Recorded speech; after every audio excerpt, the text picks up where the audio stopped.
Disneyland wants bigger fireworks, smoother roads, a new candy hospital, and more rides. Kids cheer, shopkeepers cheer. But there's a problem. Disneyland doesn't have enough dollars today to pay for all of it. So the government does what governments do when they want to spend more than they collect in ticket sales and taxes. It borrows. Borrowing in Disneyland looks like this. The government prints neat little promises called Disney bonds. Each bond is an IOU that says, give us dollars now, and later we'll give you those dollars back, plus a little extra for your trouble. The extra is interest. The IOU has a date on it. When that date arrives, Disneyland pays you back. Until then, you can hold the IOU, or even trade it to someone else. Who buys these IOUs? Lots of people. Kids in Disneyland who are saving for college buy them because they're steady. Banks in Disneyland buy them because they need safe places to store money. Even the Disneyland Central Bank holds them as part of running the money system. And outside the country, Candyland, Milkland, and Honeyland buy them too. They sell candy, milk, and honey to Disneyland and get paid in dollars. Then they park some of those dollars in Disney bonds because they're easy to trade and considered very safe. It's like lending Disneyland your dollars, so Disneyland can keep the show running. Now here's the key scoreboard. If, in a given year, Disneyland spends more than it collects in taxes, that gap is called the deficit. To fill the gap, it sells more IOUs. Over time,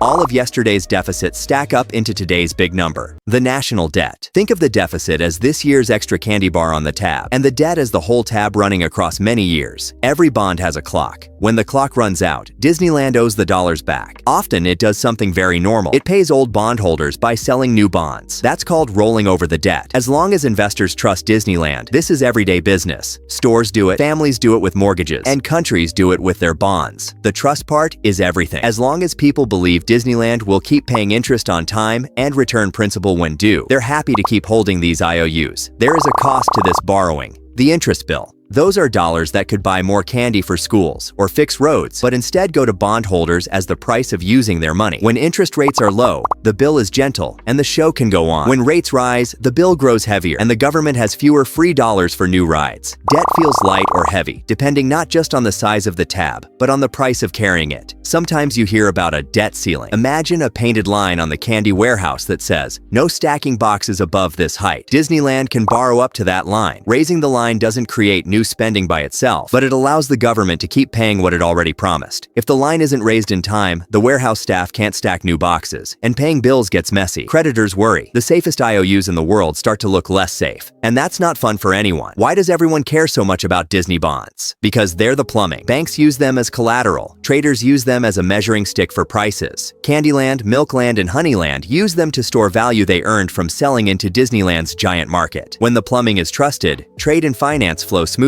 When the plumbing looks leaky, everyone gets nervous, and nervous systems move slowly. Is debt bad? Debt is a tool. Borrowing to build a new monorail that makes the whole park more productive can be wise. Borrowing endlessly for things that don't add future value is like eating all your candy now and wondering why you're hungry later. The health check isn't just the size of the debt, it's whether the park's economy, its rides, shops, workers, and inventions, grows faster than the interest bill. If the economy grows faster, the debt gets easier to carry relative to everything else. If interest grows faster than the economy, the backpack gets heavier each year. What about printing money instead of borrowing? In this world, the central bank can buy some IOUs with fresh dollars when the economy needs help. That can lower borrowing costs and keep things calm. But if too many dollars chase the same shelves of candy for too long, prices rise and the magic of those dollars fades. Borrowing and money printing are different levers, and both have side effects if pulled too hard. Who really owns the debt? A big chunk sits with people and institutions inside Disneyland: retirement funds, banks, households, and government trust funds that hold IOUs for future promises. Another chunk sits outside with Candyland, Milkland, and Honeyland. When foreigners hold IOUs, it isn't a trap by itself.